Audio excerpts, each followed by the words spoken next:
Assalamualaikum warahmatullahi wabarakatuh. Oke, kita kembali lagi di mata pelajaran fisika. Kali ini kita akan membahas tentang rangkaian listrik. Sebelumnya kita sudah membahas tentang hambatan listrik yang terjadi pada kawat penghantar. Ada beberapa faktor yang mempengaruhi hambatan listrik yang terjadi pada kawat penghantar, di antaranya ada suhu, ada panjang kawat, ada hambatan jenis, dan masih banyak lagi. Nah, sekarang kita lanjutkan materi yaitu rangkaian listrik. Sebetulnya ini sudah pernah kalian bahas atau kalian sudah mendapatkan materi ini ketika kalian duduk di bangku SMP. Jadi kita review sekali lagi, kita flashback lagi. Jadi rangkaian listrik di sini ada dua, yaitu yang pertama rangkaian listrik yang disusun secara seri, dan yang kedua rangkaian listrik yang disusun secara paralel. Nah, apa bedanya seri dengan paralel? Yang seri itu seperti apa sih? Yang paralel itu juga seperti apa? Nah, yang pertama, rangkaian seri. Rangkaian seri ini memiliki ciri-ciri tidak memiliki cabang. Jadi untuk rangkaian seri dia disusun sejajar.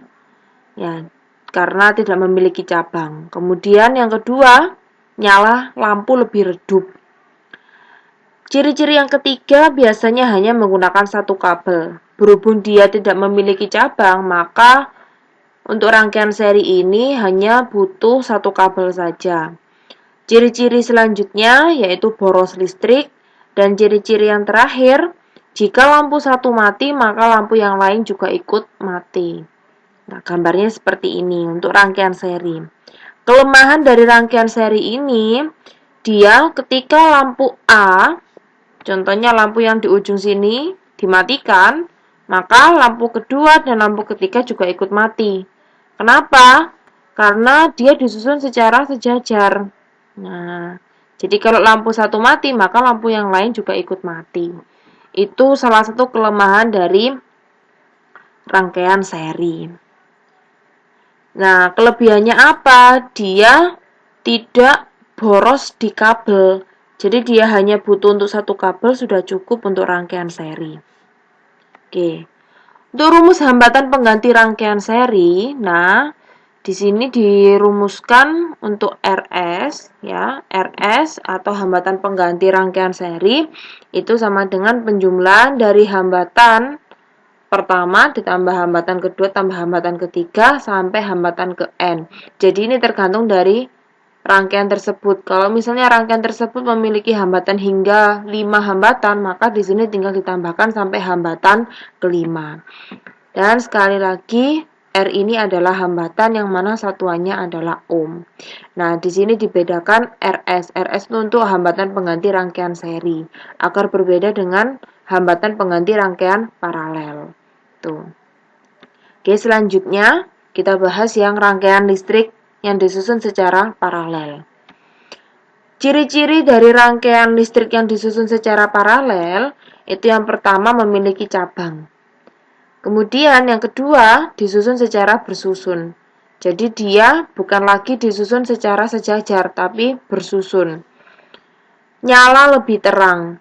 Jadi untuk rangkaian paralel ini nyala lampunya lebih terang. Kemudian memiliki tegangan yang sama besar. Berhubung dia disusun secara bersusun, maka setiap lampu dia akan memiliki atau mendapatkan tegangan yang sama besar. Kemudian hemat listrik, dan ciri-ciri yang terakhir, jika lampu satu mati, maka lampu yang lain tetap menyala. Nah, ini gambarnya seperti ini. Jadi untuk rangkaian paralel, apabila lampu yang ujung ini mati, maka lampu yang lain tetap menyala. Kenapa? Karena dia masih mendapatkan sumber listrik. Itu keuntungan dari rangkaian paralel. Tuh. Nah, untuk kelemahan rangkaian paralel ini, dia akan membutuhkan banyak kabel. Dikarenakan dia disusun secara bersusun, maka otomatis dia membutuhkan kabel yang banyak. Itu kelemahan dari rangkaian paralel. Kalau kelebihan dari rangkaian paralel, Jika lampu yang satu mati, maka lampu yang lain tetap menyala. Biasanya untuk rangkaian paralel ini digunakan di rumah, di sekolah, di rumah sakit, dan tempat-tempat umum yang lain. Jadi untuk rangkaian paralel ini memang sangat efisien, bisa digunakan di tempat-tempat umum seperti rumah, rumah sakit, sekolah, dan masih banyak lagi. Kalau rangkaian seri itu biasanya digunakan di lampu-lampu jalan. Tuh. Oke, selanjutnya untuk rumus hambatan pengganti pada rangkaian paralel dirumuskan 1 per RT. RT ini adalah hambatan pengganti pada rangkaian paralel, yaitu 1 per R1 ditambah 1 per R2 ditambah 1 per R3 ditambah titik. Ini menyesuaikan kalau misalnya pada rangkaian tersebut memiliki hambatan yang lebih dari 3, maka kalian tambahkan sendiri. Tuh. Dan jangan lupa untuk R ini adalah simbol dari hambatan dengan satuan ohm. Oke, cukup sekian penjelasan dari rangkaian listrik, yaitu rangkaian seri dan rangkaian paralel. Nanti selanjutnya kita akan membahas contoh soal. Nah, tunggu di part 2 untuk rangkaian listrik. Selamat belajar, tetap di rumah, tetap semangat. Wassalamualaikum warahmatullahi wabarakatuh.